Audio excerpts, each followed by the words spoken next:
Hola, salam fans Garuda. Buat teman-teman yang masih penasaran seperti apa status kejelasan dari pengambilan sumpah Tom Haye dan Ragnar Oratmangun, dua pemain diaspora kita yang sudah lama dipersiapkan untuk bisa menghadapi Vietnam dalam dua leg putaran kedua kualifikasi Piala Dunia 2026. Kira-kira kapan dan sudah sejauh mana kabar kejelasan dari Kemenkumham untuk segera memberikan kesempatan ambil sumpah dari kedua pemain diaspora ini?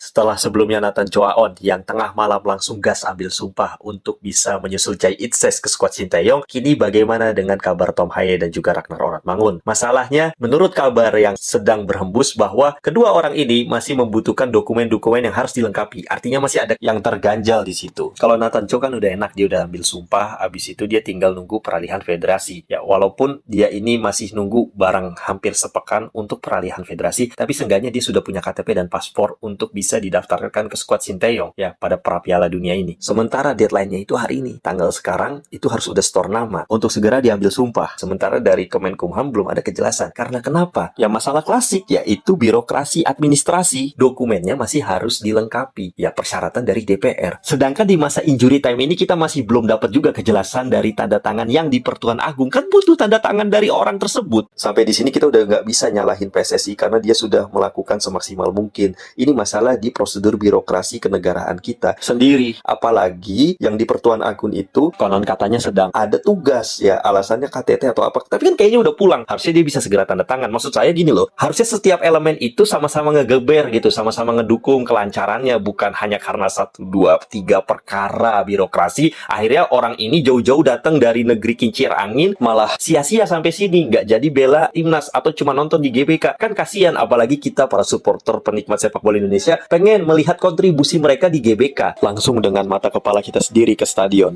Apalagi ini adalah pertandingan hidup dan mati kita, di mana ini menentukan kelolosan kita selanjutnya ke putaran 3 atau langkah kita menuju momen terciptanya sejarah untuk lolos ke Piala Dunia 2026. Kita ini lagi pengen berusaha mencetak sejarah. Tapi gimana sejarah ingin tercipta kalau kita aja masih tersangkut oleh bayang-bayang dari sang cucu si pemilik sejarah? Jika kakekmu sudah mencetak sejarah, biarkan kami bangsa ini meneruskan perjuangan kakekmu. Jika kau tidak mampu meneruskan perjuangan kakekmu, jangan halangi langkah kami yang ingin kembali mencetakkan sejarah itu. Segera berikan tanda tangan agar Tom Haye dan juga Ragnar Oratmangun segera memperkuat timnas di masa injury time ini. Karena prosesnya nggak cuma di birokrasi kita doang, tapi juga di proses yang sifatnya bilateral dan internasional seperti peralihan federasi dan juga peraturan-peraturan yang dibuat FIFA. Ya apalagi kita harus segera setor nama sekarang ini. Ya gimana mau nggak mau kan kita harus pasrah dengan skuad yang ada. Ya semoga aja Sinteyong bisa meramu skuad terbaiknya untuk bisa melumat Vietnam dalam dua leg home and away sekaligus baik di Jakarta maupun di Hanoi, Vietnam nanti. Kadang ya kita sebagai pengamat sepak bola ini dibuat bener-bener nahan emosi plus ketar-ketir setiap masalah proses naturalisasi. Kenapa sih kita kerap menghadapi situasi seperti ini ya, situasi injury time dan deadline. Lagi-lagi ngaret, lagi-lagi ditunda, lagi-lagi diulur. Aduh, ini kan klasik banget gitu lah. Greget banget asli. Dan ini kan bukan pertama kalinya. Dulu zaman Jordi Amat, Sandy Walsh juga kayak gitu sama Seny Patinama. Sampai nggak bisa dibawa ke AFF 2021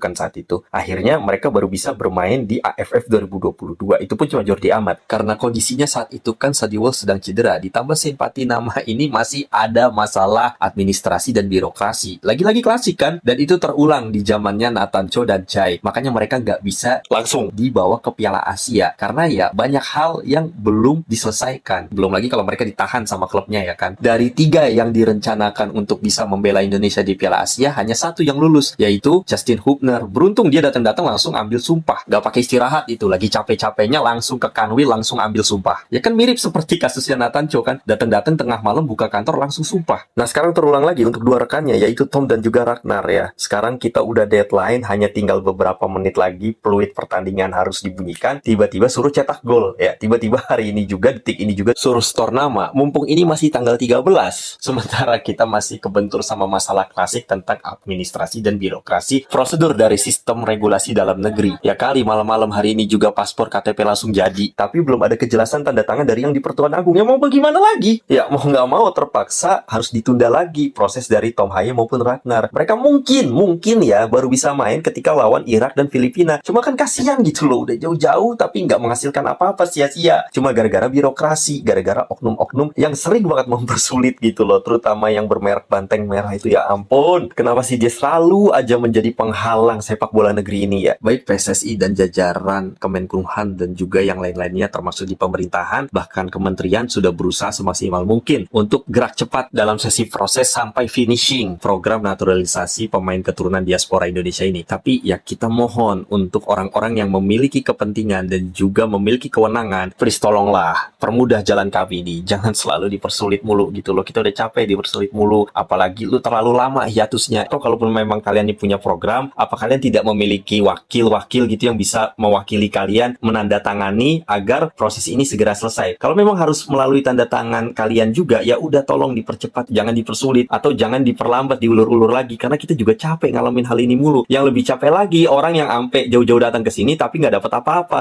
Ya makanya nggak heran kalau sampai Kevin Dix itu nggak mau dinaturalisasi ya, karena begini, prosesnya terlalu panjang dan terlalu banyak sekat-sekatnya, bahkan terlalu banyak tahap-tahapnya. Ya artinya ketika dia merencanakan bahwa planningnya ini pengen main di Piala Dunia tapi nggak keburu, ya bisa aja orang-orang seperti Kevin Dix dan lain-lainnya pemain Grade A melihat hal itu, bahwa birokrasi kita ini terlalu lambat, terlalu bertele-tele dan terlalu wasting time bagi mereka yang waktunya singkat. Karena kan mereka liburnya hanya pas FIFA Matchday. Jadi kalau enggak dimaksimalkan dengan baik, mubazir buat mereka. Makanya mereka kalau udah nekat datang ke sini harusnya segera diselesaikan. Tapi lagi-lagi birokrasi kita ini terlalu banyak kepentingan. Jadi ya banyak yang ngaret. Ya saya harap jangan seperti itu terus lah. Saya berharap setiap orang-orang yang memiliki kewenangan tolong dipermudah. Tolonglah jangan dipersulit langkah anak-anak bangsa ini. Mereka kan juga anak bangsa loh. Mereka memiliki darah dan keturunan dari salah satu di antara kedua orang tuanya atau juga dari salah satu di antara nenek-nenek atau kakek-kakeknya. Yang artinya mereka memilih hak yang serupa seperti orang-orang lokal, seperti anak-anak bangsa pribumi untuk membela tanah airnya sendiri. Ya kita sebagai orang-orang pribumi juga harus mempermudah jalan mereka, membantu dengan tulus niat mulia mereka dalam upaya membela negeri ini. Jadi jangan dipersulit, apalagi bagi kalian-kalian yang memiliki wewenang, tolong dipermudah. Niscaya orang-orang di negeri ini akan mencintai kalian dan juga akan mendukung jalan kalian dan membantu kalian ketika kalian mengalami kesulitan, dan terutama apalagi untuk membela negeri ini dan mempermudah bangsa ini meraih prestasi yang kita inginkan bersama. Sampai di sini kebersamaan kita tentang kendala-kendala yang dialami oleh Tom Haye dan juga Ragnar Oratmangun.